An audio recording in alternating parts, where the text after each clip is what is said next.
Hello friends, Radhe Radhe. आज हम बात करेंगे भगवान श्री कृष्ण ने गीता में क्या है, कर्म योग और प्रेम का संदेश क्यों दिया है, जिसमें रिश्तों को निभाने का भी बहुत महत्व है। उन्होंने कहा है कि हर व्यक्ति को निष्काम भाव से अपने कर्तव्यों का पालन करना चाहिए, बिना किसी स्वार्थ या फल की चिंता किए। तो श्री कृष्ण के जो उपदेश हैं, जो कुछ महत्वपूर्ण विचार हैं, निष्काम निष्काम प्रेम और समर्पण। सच्चे रिश्ते स्वार्थ से मुक्त होते हैं। जब हम बिना किसी उपेक्षा के प्रेम और स्नेह देते हैं तो रिश्ते मजबूत होते हैं। स्वार्थ के रास्ते पर चल के हमारे रिश्ते कभी मजबूत नहीं होते हैं। धैर्य सहनशीलता, हर रिश्ते में उतार चढ़ाव आता है, लेकिन धैर्य और सहनशीलता से उन्हें निभाना चाहिए। तो इसमें भगवत गीता में बताया कृष्ण ने, कर्तव्य रायनता, रिश्तों में अपना कर्तव्य निभाना सबसे महत्वपूर्ण है, चाहे परिस्थितियाँ कैसी भी हो। सत्य और धर्म का पालन, किसी भी रिश्ते में झूठ और कपट से बचना चाहिए। सत्य ही रिश्तों की नींव होती है। मोह से मुक्त होकर प्रेम करें। श्री कृष्ण ने गीता में अर्जुन को मोह से मुक्त होकर अपने कर्तव्य का पालन करने की सीख दी थी। रिश्तों में भी अंधे मोह के बजाय सच्चे प्रेम और समझदारी का होना ज़रूरी है। यदि हम श्री कृष्ण के इन उपदेशों को अपने जीवन में अपनाते हैं तो न केवल अपने रिश्ते मधुर बनेंगे, बल्कि हमारा जीवन भी आनंदमय और सफल होगा।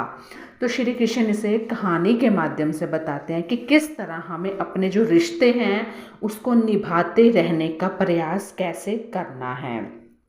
क्या होता है कि गोकुल के पास एक सुंदर गांव था, जहां अरुण और माधव ने नाम के दो मित्र बचपन से एक दूसरे के साथ बड़े हुए थे।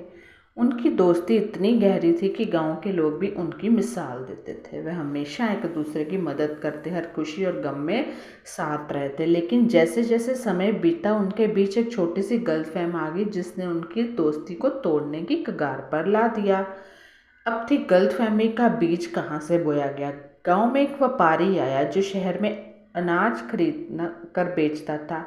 उसने माधव से कहा, तुम्हारा मित्र अरुण तुम्हारे बारे में बुरा बोल रहा है। उसने कहा कि तुम स्वार्थी हो, सिर्फ अपने फायदे के लिए लोगों से रिश्ता रखते हो। यह सुनकर बड़ा अरुण माधव को यह सुनकर दुख हुआ। उसे यकीन नहीं हुआ कि उसका सबसे अच्छा दोस्त ऐसा कह सकता है, जो उसको सबसे करीबी है। लेकिन व्यापारी की बातों से उसका मन डगमगा गया। हमारा मन है, भटकता तो है ही, और वो भटकेगा। बिना अरुण से पूछे उसने उससे दूरी बना ली और उससे बात करना बंद कर दिया। मिसअंडरस्टैंडिंग्स में क्या होता है, आप इससे डिस्कस करो, चाहे कोई भी है। अरुण को समझ नहीं आ रहा था कि माधव अचानक उससे दूर क्यों हो गया। जब उसने माधव से उसका कारण पूछा तो माधव ने गुस्से में कहा, मुझे पता चला कि तुमने मेरी बुराई की है। मैं तुमसे अब कोई रिश्ता नहीं रखना चाहता। अरुण को बहुत दुख हुआ।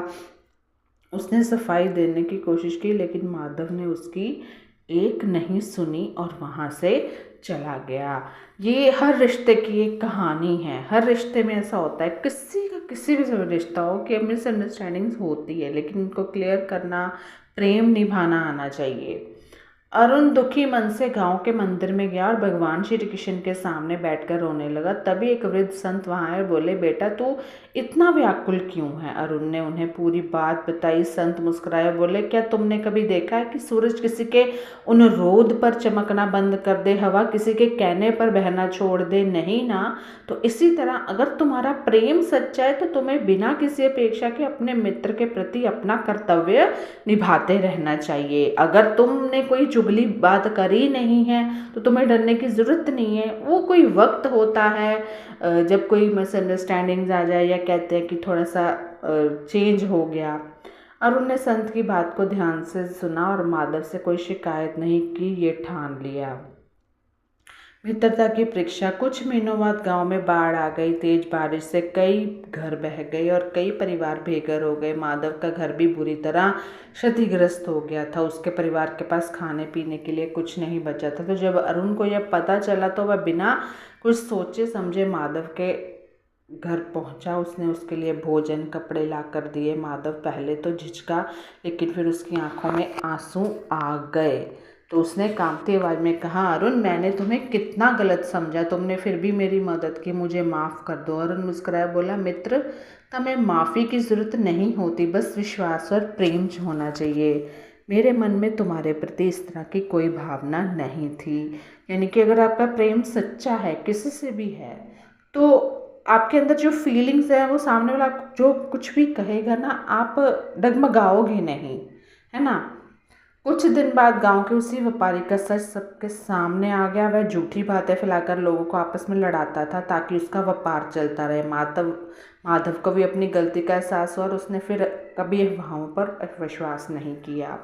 तो गांव के लोग इस घटना से बहुत प्रभावित भी हुए। उन्होंने भी देखा कि रिश्तों को प्रेम और विश्वास से निभाने की सीख ली। सामने वाला आपको बहुत सारी बातें कहेगा और उसका कहना है, हो आप हर किसी को नहीं रोक सकते, लेकिन आपको अपने कर्तव्य निभाना, सामने वाले पर्सन से जाके बात करनी है।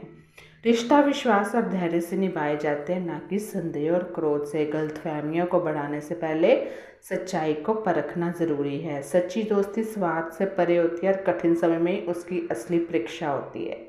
श्री कृष्ण का उपदेश हमें सिखाता है कि बिना किसी उपेक्षा के अपना कर्तव्य निभाते रहना चाहिए। जो सच्चे प्रेम और विश्वास से रिश्ते निभाते